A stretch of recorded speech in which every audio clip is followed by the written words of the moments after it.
اس ملک کی تاریخ ہے کمیشنز اور اس ملک کی تاریخ ہے کہ اس کی رپورٹس اور اس ملک کی تاریخ ہے ججمنٹس. ان دونوں چیزوں کو اگر آپ سامنے رکھ کے دیکھیں، اصغر خان کیس اور اس کی 16 سال بعد جو ججمنٹ آئی، اس ججمنٹ کی ریکمنڈیشن. اصغر خان کیس کا نام لے لیا. اصغر خان کیس میں کیا تھا؟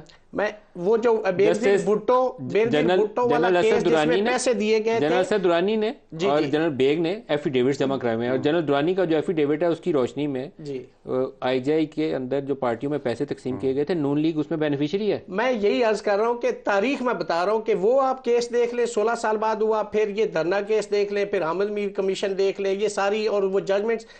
حکومتیں جو بھی ہوتی ہیں وہ ہمیشہ اس سائے کے پیچھے چھپتی ہیں کہ اس پہ بھی لیجسلیشن کی ضرورت ہے، اس پہ بھی لیجسلیشن کی ضرورت ہے.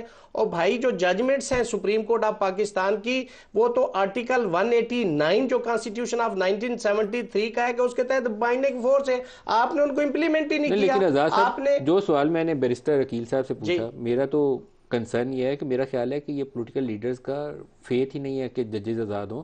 وہ آپ نے جس air marshal Asghar Khan case کا حوالہ دیا ہے، اس کے اندر تو سیاستدانوں کے اندر پیسے تقسیم کیے تھے، آئی جے بنوانے کے نام لکھے ہوئے ہیں، اور جنرل درانی کا ایفیڈیوٹ ہے. بھائی کبھی بھی کسی حکومت کو آزاد عدلیہ سوٹ نہیں کرتی، کسی بھی حکومت کو.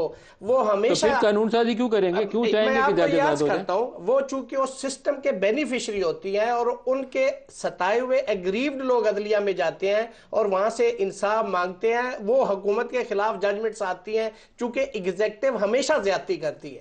تو جب ایگزیکٹو زیادتی کرتی تو سپریم کورٹ یا ہائی کورٹ یا جتنی عدلیہ جہاں پہ وہ فیصلے آتے ہیں وہ تو ان کے خلاف آتے ہیں. وہ تو کبھی بھی نہیں چاہتے. وہ تو چاہتے ہیں لولی لنگڑی عدلیہ پاکستان کے اندر ہو، جس کو ہم جس مرضی ہے اس کو ٹویسٹ کر لیں اور جس مرضی ہے اس کو آپ چلا لیں.